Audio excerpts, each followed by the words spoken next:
Hey, Steven, I fix them again. I got a 2016 Forester. Complaint is that it shakes. Well, they weren't specific, so we assumed like the engine was shaking, but the engine runs fine. It's got 107,000.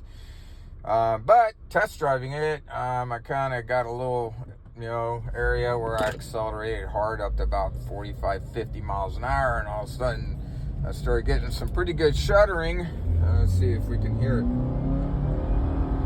Not yet.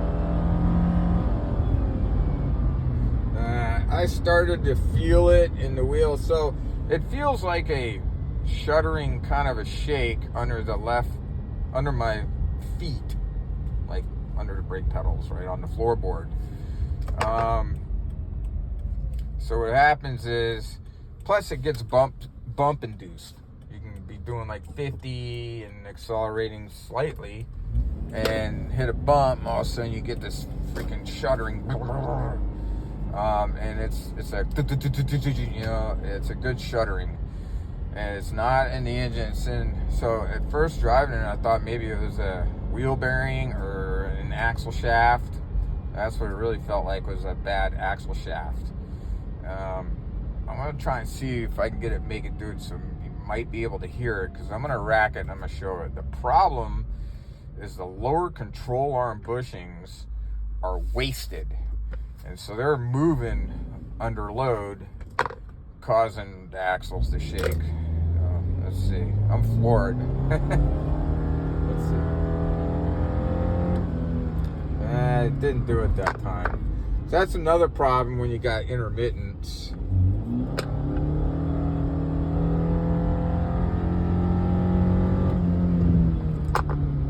Of course, now it wants to behave. It's like going to the dentist. Oh, my tooth doesn't hurt anymore. But I'll be able to show you on the rack that this thing's jacked. Hey, I'm like a poet. I made a rhyme. It's shaking pretty hard, and it's definitely what got the customer to bring the car in. Nice, good, solid shudder. Oh, I gotta sit this traffic light. And by the way, it didn't do it for me until I take two more rights. So 2 rights don't make a wrong. But yeah, if you got a Subaru and you're accelerating, or you're driving along at 50, 60 miles an hour, and you hit a small bump like a manhole cover, and all of a sudden the drive line starts shuddering, this is probably going to be your problem. And should be a relatively easy fix. The book time is like an hour and a half per control arm. Technically, you don't have to take the axle shaft out or take the brakes apart. You need to separate the lower ball joint. But so don't pull the axle shaft apart. I think I might at least take the brakes off and take the center nut out of the axle, so don't pull the axle shaft apart. Oh, yep. Oh, did you hear it? I don't know if you could hear it on the phone. Right when I let off the gas, it made like a machine gunning noise. So I was going up a little hill, which put a nice load on the system. When I let off the gas, shifted the weight of the car on those control arms, and that whole axle shaft driveline stuff just went at it.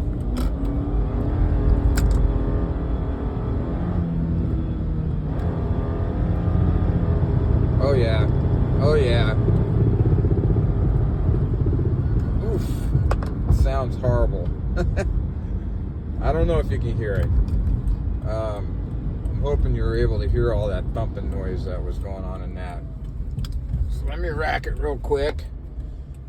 Give you guys a visual of exactly what is going on here.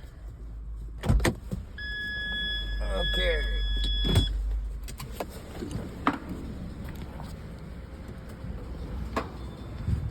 Now we gotta put this bad boy up in the air. And then I'll have to go to work, right? So actually I already sold it. So I gotta try and put some money in the bank feed them damn kids. They eat a lot. And they want things. I don't know what that's all about. Not fair. Okay. Putting her in the air. Should probably put my headlights on my head. It's windy, kind of nasty out today. We're in Southern California, but look like in a freaking Boston or something.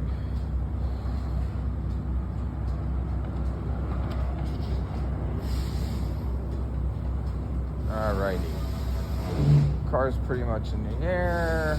I'll get my headlights that go on my head so I don't have to hold a flashlight while I'm showing you these things. As soon as I find them, there they are. Okay, got some light on the subject. We're looking at this control arm, and I'm gonna go up.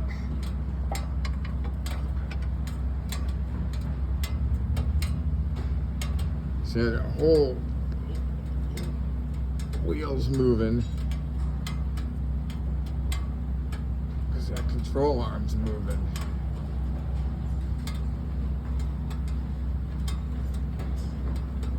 See how much, and I mean it's loose and sloppy. In addition, that's ripped right there. So those bushings, and let's see if I can do it. It's hard to do it by hand, but I can move this whole wheel. This side doesn't move as much by hand, but the bushings are torn to shit. So 2 lower control arms ought to fix that banging, rattling, shuddering, driveline noise. Have a good day, guys. 2016 Suburu Forester lower control arm replacement. Showed in another video how this thing was wobbling around.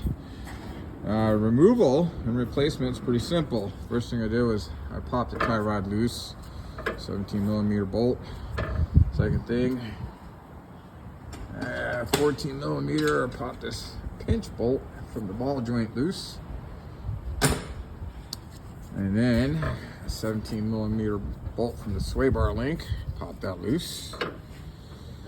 And then I took this big piece on the driver's side only, big piece of plastic off to get this bar out of the way.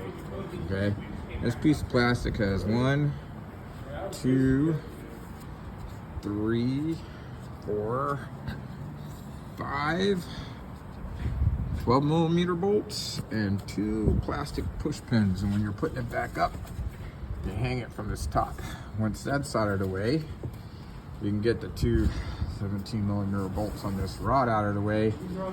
You don't have to take this out. Well, yeah, you do, because we got a bolt right there for a lower control arm and this bolt.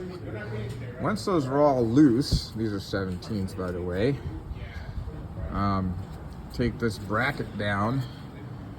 This thing popped right out. It was one of the easiest ball joints ever. So it was easier taking this whole, I left everything attached. I left the brakes, rotors, took the axle nut off, but I left everything attached. Arm came down. It was actually harder putting it back up because I had a long shaft of a bolt for the control arm to slide over while sliding the ball joint out in the socket while not trying to pull the axle out of the shaft. And so it was more like just lining it all up. But I lined it up, I got the ball joint started, I slid this over the stud and just put a bolt to hold it, and from there you can lock it back together. So that's that. It's not too bad. Pretty easy one.